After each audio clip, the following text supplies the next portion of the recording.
Get goosebumps watching that. I don't know if you have a pulse. Look at this. We've got two of the greatest athletes of all time, two of the greatest boxers of all time, the baddest man on the planet, the one and only Mike Tyson, and Mr. Y'all must have forgot himself, the one and only Roy Jones Jr. Again, they do battle for the very first time on November 28th, live on TysonOnTriller.com.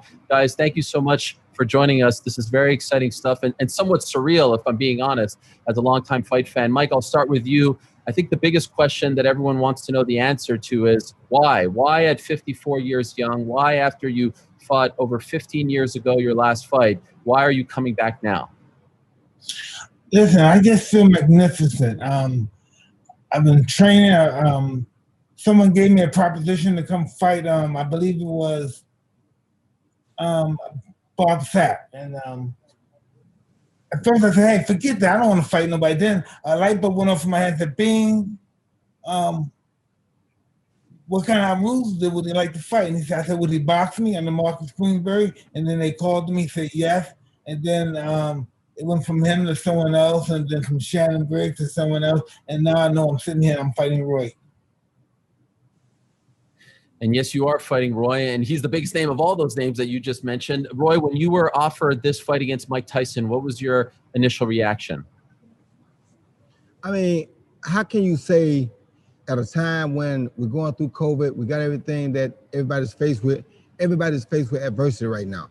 So while everybody's faced with adversity, you want to be a person who gives them something to look forward to, right? So when you get the biggest adversity to ever knock on your front door, to ring your phone, how can you say no?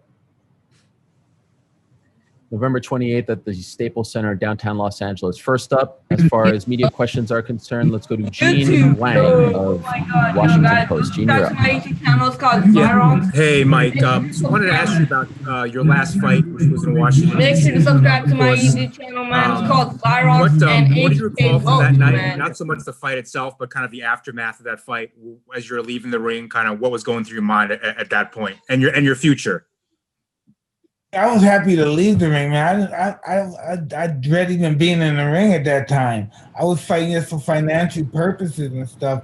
I was on a whole different. I was on drugs back then. I was a whole different person back then. You know, I have the desire to do this now and the will to do this now. And that guy that was in Washington D.C., he was just a ghost of me. I'm just ready to do this stuff, and I'm feeling really great. And I don't want to. I want the world to see how great I look.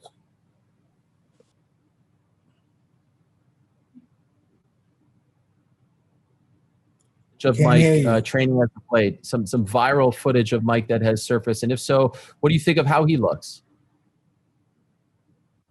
Who, me? Yeah, to you, Roy.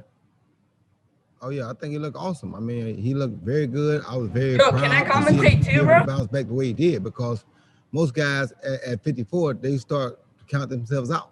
And you got to think about boxing. When I came along at 32 years old, you were considered an old guy. You couldn't box no more. Now to see Mike be able to hit the pads and hit the body bag the way he's doing it, I mean, it's phenomenal. It's crazy. But we're freaks.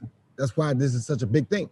We're two of the most explosive guys to ever touch a boxing ring.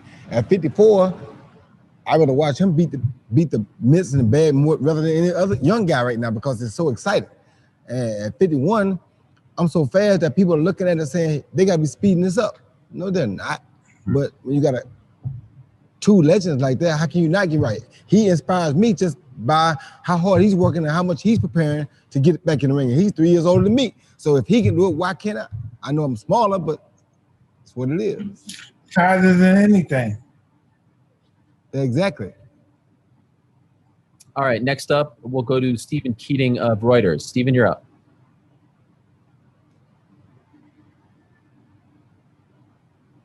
Stephen, are you there? Stephen, you have to unmute. Yes, I'm here. Okay, go ahead, Stephen. Hey, Roy, how you doing? I'm doing fine. How are you? I'm good. I just wanted to ask, how did you, knowing that you're going against Mike Tyson, knowing what's at stake, knowing that you're fighting 8 rounds with the 12-ounce gloves, do you still prepare with that same intensity that you did back in the day? Do you still train with that same intensity that you did back in the day? I honestly, you have to be a fool not to. You go in the ring with one of the most dangerous men to ever grace the boxing ring. How could you go in there with 12-ounce gloves on, which is only 2 ounces bigger than what you normally fight in? You got on 12-ounce gloves, with one of the hardest punches in boxing history.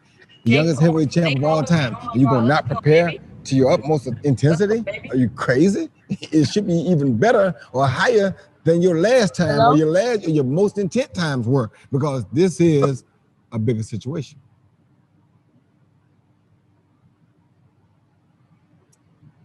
All right, Stephen, thank you very much for the question. Let's go to my good friend Andres Ferrari of ESPN. Andres, you're up.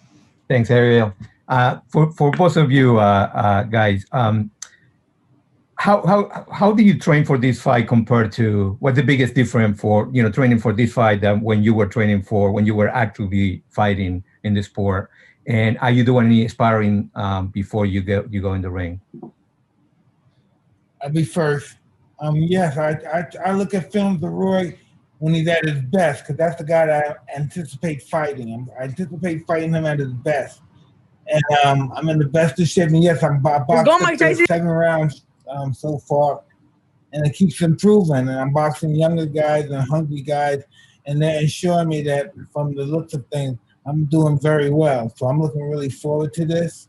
And this is going to be something I look at this, we're going to also do this from a charity perspective. So many people are going to benefit from this fight besides the fighters. Roy? Roy, do you want to answer that? What the question was again?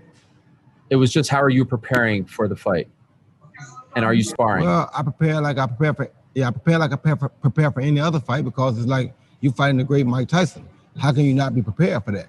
Mike Tyson's gonna kill you. Yes, I'm sparring. You better be sparring. I mean, how you gonna be ready to dodge punches if you're not getting them thrown at you not in training? So it'd be stupid to not spar when you're fighting the hardest punch you probably ever gonna face in your life. How could you not spar? You better be sparring and getting ready, and the guys you spar with better understand that you sparring.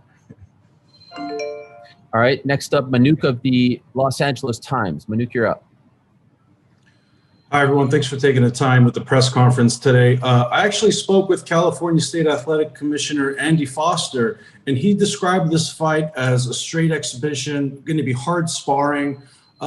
This question is for both Mike and Roy. How do you guys plan on engaging in this fight, knowing that it can't be a real fight because it's Ray Corona's job to separate you guys as soon as it gets heated? Listen, I don't know what are you talking about? What's not a real fight? You got Mike Tyson and Roy Jones, and I'm coming to fight, and I hope he's coming to fight, and that's all you need to know. First of all, if you think you can go in the ring with Mike Tyson, the last guy that did an exhibition with Mike got dropped in the first round. If you don't know that, then there's something wrong with you. So who goes in the ring with the great legendary Mike Tyson and think, oh, this is an exhibition? 12-ounce gloves, no headgear? Really? This is an exhibition? America smells like shit. For real. So, all right, up next, Ollie Salt of the Daily Star. Ollie, you're up. Okay, I've got a question for Mike. Mike, given you're obviously considered the puncher in this fight, were you disappointed when it was changed to 2-minute rounds? Absolutely. I'm sure they have their reasons for doing it, but the women fight 2 minutes. But I have to understand, this is bigger than me. They have the charity exponent, and it's not all about me. So I guess the commissioner has more of an input than I do. So who am I to talk? I mean, it's happened that we're Mike Tyson is going to win. Thank you. How do you feel about that, Roy? That they moved it to 2 minutes? I'm not happy at all. Like he said, I'm not happy at all. That's for women. I kept fighting to the last minute. I'm like, why are we doing 2-minute rounds? I don't understand that. We're not women. We two of the best to ever do it. Why we gotta go 2-minute round? I mean, why? We can't.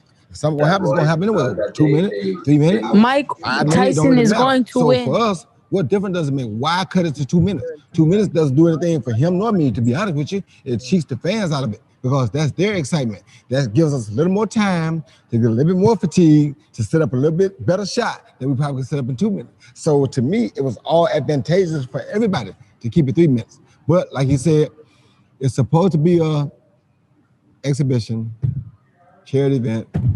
Okay. All right, up next, the legend, Kevin Aioli of Yahoo Sports. Kevin, you're up. Thank you, Ariel. Question for Mike. Mike, how long has it been since you last felt as good as you do right now? And do you feel like you have to make any concessions to your... Mike Tyson's going to win. Hey, listen, I don't know. The last time I was 215 pounds, I believe I was, 18 or 17 years old. So I'm really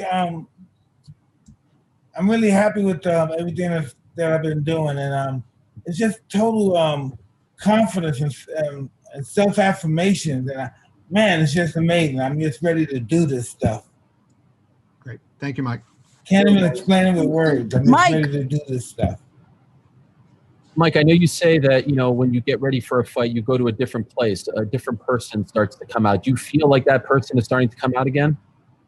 Absolutely. I can't even stay with my, the next 30 days, it'll be impossible for me to stay with my family. There's no way for them Mike to live with me. Tyson, you're the Kick best. me out the house.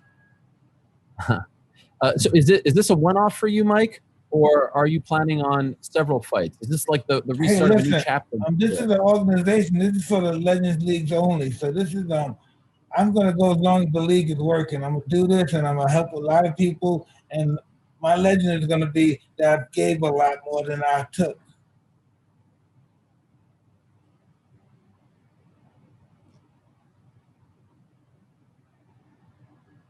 Sorry about that, Roy. What about you? Is this a one and done, or do you plan on continuing to go after this fight? I mean, for me, I usually judge about how I feel that night. I really wasn't planning on going anymore. I thought I was done. But when you get a call from Mike Tyson's team say, hey, Mike want to fight you, that's bucket list material. You feel me? I mean, you can't turn. That's something that everywhere I go in life, the first thing a young kid would ask me, hey, have you ever fought Mike Tyson? And I don't know why they used to always ask me that, but they say, their kids' first question is, have you ever fought Mike Tyson? Now I don't have to say no more. I'm so glad to get this opportunity because now I can say, yes, I did. I sure did. And that will happen. And guess what? Tune in 28, you'll see how it go. Yes, it's November 28th at the Staples Center. Okay, Kelsey McCarson of Heavy and Bleacher Report, you're up. Thanks, Helwani. Mike and Roy, this is actually for both of you guys. Floyd Mayweather had an epic rant about there's too many sanctioning belts, too many sanctioning bodies involved in boxing. So I'm wondering why you two guys, two of the biggest stars in the sport, are involving the WBC in this. And so, like, why involve them at all, or any of the alphabet organizations? Why is that important? First of all, I don't give a damn what nobody say. It ain't got to do with me. I don't give a damn what none of them say. I do what I do. My business is my business. I don't care what nobody else say. This ain't got nothing to do with Mike Tyson's gonna win. Over there, his lane, do what he do. Let me do what I do. Secondly, when I was fighting, I wasn't like them. I wouldn't have got every belt possible that I could get in my weight class at the time. And Mike did the same thing. We come from the old school. It wasn't no talk about we'll take this. No. We want every belt you got. I don't care what kind of belt it is. It could be the Joe Patty seafood belt. I want that. I don't care what it was. If you had a belt in my weight class in my prime, I wanted that. So right now, you think you want to see me perform, you put a belt on the line. I'm sorry, but it's like drugs. I just can't say no. You offer me a title, you got me, baby. We got to do it now. So it don't mean nothing to people like him, maybe, but it meant the world to me. And he said it all. It's like drugs. All right, next up, Stephen Jorgensen of Sport Build. Stephen, you're up. Yeah, thank you very much. This one's for Mike. I wanted to ask you, you were known in the past as the baddest man on the planet, the world's most dangerous man. What is Mike Tyson like right now? Are you approaching that old self, that old Mike Tyson from the past?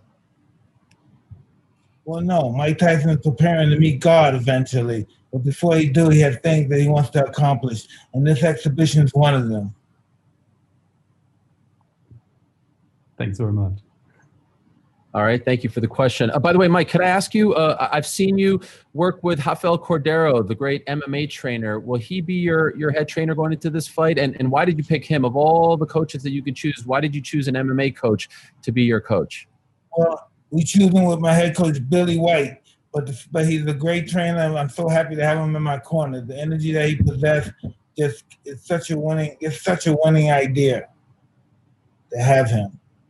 Because he's all about winning. He's a great man. I love him so dearly. I have a great team of like family members energy. It's the family energy. We ready to go to war.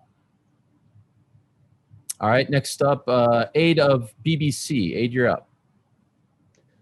Hi, Mike. When you walked away from boxing 15 years ago, you said it was because physically you couldn't perform at the level that you wanted anymore. How physical have your sparring sessions been, and what gives you the confidence that your body will respond the way you want it to respond on fight night? Well, I'm the only boss. If you don't kick my ass, you're fired. So that's how the sparring's going. Everyone's doing their best, and if you're not doing your best to hit me, you have to go home. That's what sparring is. That's what fighting's all about. If I'm paying a guy to kick my ass. If he doesn't kick my ass, he has to go. He's fired. What's it been like to take a punch? All right, up next, Neil Barker of the AP. Neil, you're up. Hello, gents. Nice to see you. Greetings from London. I just wondered, have the health implications of this fight crossed either of your minds? Obviously, there's lots of critics out there saying you guys shouldn't even be doing this. What precautions are you taking? How do you feel about it just weeks out now from this showdown? Me and Roy Jones superseded the physical test on all the programs they gave us. So what did that tell you?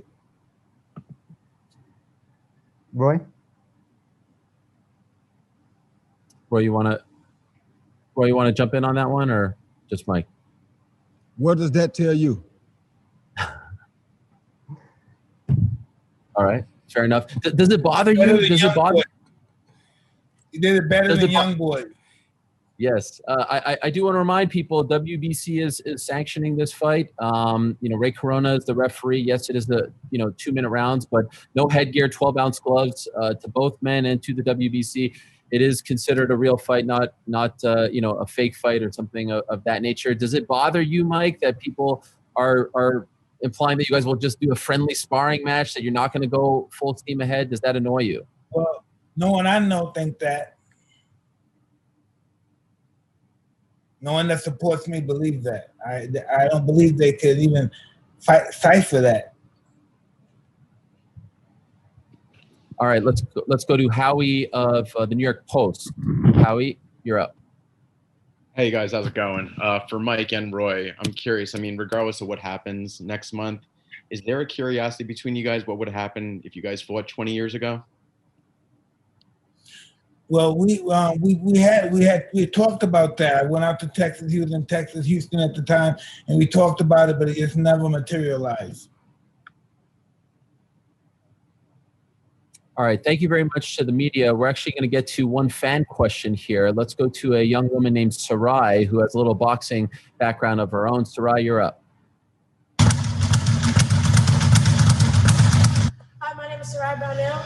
I'm 15 years old. I'm a USA Boxing 12-time national champion. I'm also a part of the USA Junior High Performance team. And the question I wanted to ask Mike was, what is your mindset like when you're going in the ring? And what is your mindset going to be like when you get in the ring with Roy?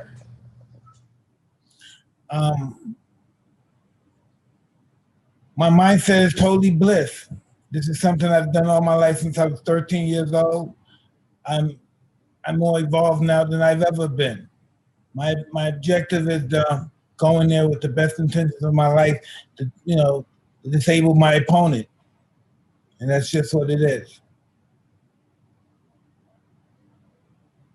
All right. Thank you very much to Sarai, and thank you very much to Mike Tyson and Roy Jones Jr. Guys, again, it is surreal to see you sitting here in front of us. We are less than a month away, November 28th on TysonOnTriller.com, and also all over the world on pay-per-view. It's going down from the Staples Center in downtown Los Angeles. It's a heavyweight fight sanctioned by the WBC. No headgear, no rules stopping these two from going full force. We will see who the better man is, the 54-year-old Mike Tyson or the 51-year-old Roy Jones Jr. Thank you so much for the time, guys, and best of luck in the final month of training. Thank you.